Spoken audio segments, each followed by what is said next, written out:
And welcome everybody to another edition of the GSMC Football Podcast brought to you by the GSMC Sports Network. As always, I'm your host, Kenneth Grunfelder, and it's great to have you guys here on this Monday, January 13th. We have a lot to talk about on the show today. Before I get into that, just want to remind you guys, as always, tip or donate and get your comments recognized. Make sure to hit that super chat button in the chat if you want to see me acknowledge any thought or comment you may have throughout the live broadcast. Makes the show more lively, more entertaining between myself, the host, and you guys, the viewers. We appreciate your guys' viewership each and every day. So any contribution you can make to the show means the world to us as we put out content for you guys each and every day. And also, the other way to help out the show is by going to the link at the bottom of the show segment on the ticker, GSMCPodcast.net. That is GSMCPodcast.net. So let's get into what we are going to discuss for today. So we're going to start off the show. We are going to recap probably the best game of Wildcard Weekend, Super Wildcard Weekend, I should say. And that is the Commanders-Buccaneers game. The Commanders picking up the win. Washington, they get their first playoff win since 2005. So we'll get into the specifics of that in just a second. Then in the second part of the show, we'll also talk about news that broke on Friday, and this happened after my show, and that is Deshaun Watson rupturing his Achilles again and what that means for the Browns, especially with the draft coming up. We'll talk about that as well. Then we'll also get into talking about the Ravens and their win over the Steelers on Saturday, 28-14. Get into the specifics of that. We'll talk about the Patriots naming Mike Vrabel their next head coach. And then in the final part of the show, we will preview tonight's game between the Rams and the Vikings. So let's get into the first topic now, which is talking about last night's game between the Commanders and the Buccaneers. So this was a rematch from Week 1. One of the rematches from Week 1. We had the Packers and the Eagles on before that. We'll preview the rest of recap the rest of the playoff games tomorrow, but this was probably the best game of the weekend. The games were pretty lackluster, and yeah, it didn't disappoint. But the first game, when these two teams matched up, was kind of a blowout. The Bucs handled their business in Week 1, but not so much here. And I did figure this was going to be a more competitive game. The Commanders, obviously that was Jane Daniels' first career start. As the season has gone on, he's gotten better, and the Commanders as a team have gotten better. I mean, look at them. They've won 12 games. They deserve to be in this spot. And yeah, so to kind of go through it, the Buccaneers, they went down the field and got points on their first drive of the game. They went 8 plays, 38 yards. Chase McLaughlin kicked a 50-yard field goal to make it 3-0. The Commanders turned it over on downs on their ensuing drive. They went forward on 4th and 2 from the Tampa Bay 20. They did not get it. The Bucs didn't turn that into anything. They punted on their next possession. But then the Commanders, an impressive drive, 17 plays, 92 yards, 9 minutes of time of possession down the field. And they did go for it on 4th and 1 on this drive. Eckler was able to pick it up with a 2-yard run. And then they got down to the Buccaneers 10. Well, actually, it was 2nd and goal from the 8. Jane Daniels lost a couple of yards on a play. And then Jane Daniels connected with De'Ami Brown for a 10-yard touchdown. And that made it 7-3. Then it was 10-3 Commanders. In the second quarter, they had a Zane Gonzalez field goal. And then the Bucs went 7 plays, 74 yards. A minute and 42 seconds of time possession. Baker scrambled for 18 yards.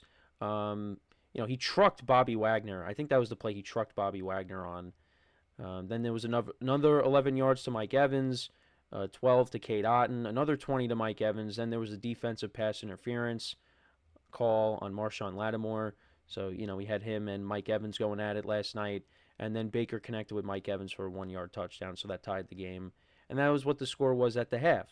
Then the Commanders opened up the second half, and they went up 13-10. Bucs responded with a touchdown, and that was a Baker Mayfield to Bucky Irving touchdown, so that made it 17-13. The Commanders turned it over on downs. So they got down to the Buccaneers 1. They lost 2. Brian Robinson Jr.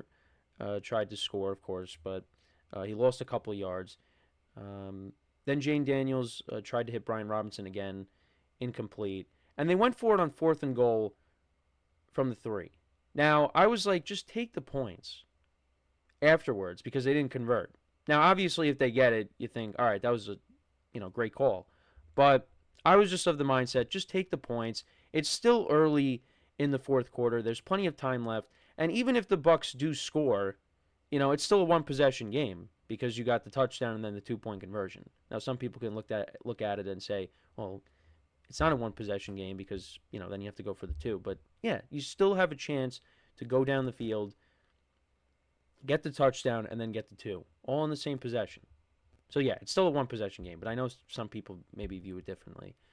So yeah, great stand by the Bucs defense. However, on their drive, this happens on they pick up a first down. It was 3rd and 7. Mike Evans, he extends his arm, and the ball is over the first down marker. They get the first down, and you're like, okay, now the Bucs are going to go on a drive here and put this game away. Maybe. So they try to run this play, this end around play with, Jalen McMillan. And I don't know if Baker was going to keep the ball or was going to go to McMillan, whatever the case may be. There was miscommunication there, and they end up fumbling the ball, and Bobby Wagner recovers, and the Commanders get another shot. So they go for it on 4th and 2 from the Commanders' 5, or the Buccaneers' 5, and you knew the Commanders were going to cash in. Jane Daniels hits Terry McLaurin for a 5-yard touchdown, and that puts them up 20-17. Now, the Bucs, they ended up getting a field goal on their drive. You had a 26-yard pass play to Jalen McMillan. That got them past midfield, or actually, no, close to midfield. And then another 6 yards from Bucky Irving. Baker connected with Cade Otton on 3rd and 2 for 20 yards. And it was 3rd and 1. And you thought, okay, let's see if they get this first down here. And there was miscommunication on the snap. It was a blown up play, and they handed off to Bucky Irving. He loses 2 yards, so they got to settle for 3. And my friend texted me this, and I pretty much agreed. Baker's probably not getting the ball back. And yeah, he ended up not seeing the ball again. The Commanders went 10 plays, 51 yards, got into field goal range, and Chase McLaughlin Zane Gonzalez kicks the game-winning field goal, but it was a doink. It hit off the upright, but it goes in. So the Commanders pick up the win, and Jane Daniels, he made some big plays on that possession to get them in field goal range. 3rd and 6, he connects with De'Ami Brown for 21 yards. Then 2nd and 10 to Eckler for 18. That was a good throw. And then on 3rd and 2, the Bucs had Jane Daniels. They had him. It was a design run. They had him. He stiff arms the Buccaneers defender, and he gets the first down. And they pretty much iced it, and Zane Gonzalez makes the field goal. Although, again, wasn't the best field goal attempt, but hey, it doinked in, and they get the win. First playoff win since 2005. And they deserve it. I think, especially after the miscommunication for the Bucs on their previous 2 possessions. The Commanders deserve to win this game. The Buccaneers, and more specifically Baker Mayfield, screwed up towards the end of the game there. And he finished 15 of 18 for 185 yards, 2 touchdowns, no interceptions. Bucky Irving, 77 yards on the ground. The Commanders did a nice job at containing him. He didn't have a monster game. Mike Evans, he was solid last night, 7 receptions for 92 yards and a touchdown. Was visibly upset after the game, of course. Jalen McMillan had 2 receptions for 41 yards. Cade Otton, 2 for 32. Rashad White, 2 for 14. Bucky Irving, 2 for 6. Baker Mayfield had the fumble loss in this game. Only 1 sack of Jane Daniels in the game. And as for Jane Daniels, 24-35, 268 yards, 2 touchdowns, no interceptions. He was their leading rusher, 36 yards on the ground. The Bucs still have a good run defense, but through the air they struggled, and that's what I was concerned about going into the game. Terry McLaurin and De'Ami Brown both had 89 yards receiving. They both had touchdowns. Austin Eckler had that big reception on 2nd down on the last drive of the game for the Commanders. Zach Ertz had 2 receptions for 23 yards. Eckler, 3 for 26. Bobby Wagner had the fumble recovery. Commanders only had 1 sack of Baker Mayfield last night. And in terms of time of possession, because I wanted to look at that as well, the Commanders had the ball for 35 minutes. The Bucs only had it for 24 minutes. Um, so you can also point to that as well. The Commanders, sustained drives in this game, and you know, they made some key fourth down conversions, especially after the Mayfield fumble.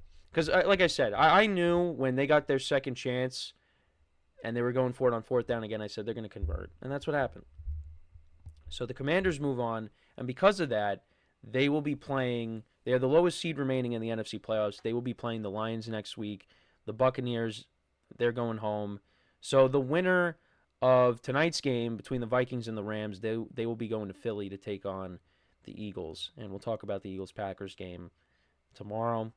But yeah, no, it was that was a bad loss for the Bucs. Again, I mean, again, the defense was not great. The pass defense was not great, but those last two possessions, that was kind of on the offense, and the fumble I do put blame on Baker Mayfield there because I don't know what happened on that exchange there, and if that doesn't happen, who knows how this game ends, but. You gave the Commanders another shot, and they were going to take advantage of that. You just knew it, and that's exactly what happened.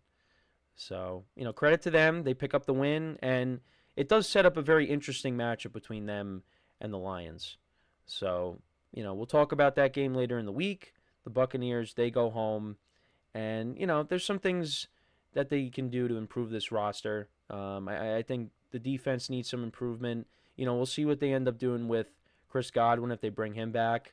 Because the offense, I think, is fine, but maybe you could use another receiver. I mean, if they want to bring back Godwin, that would be great, but I know he's coming off of an ankle injury. So, but, the division is going to be tougher next year for them because, the Panthers, we saw how they finished the season and how Bryce Young finished out the year, and Michael Penix as well, how he finished out the year. So, the division is going to be better next year, but the Bucs still are going to be a competitive team. We'll see if Liam Cohen ends up taking a head coaching job, the offensive coordinator. But, yeah, just a tough loss, and especially when you're at home, too. You never like to see that. But let me know what you guys think about this game. What were your takeaways from it? Let me know in the comments. So we're going to take our first break of the show now. And then when we come back, we will talk about Deshaun Watson rupturing his Achilles once again and what the Browns should do now with their quarterback situation. So with that being said, stick around, and we'll be right back here on the GSMC Football Podcast.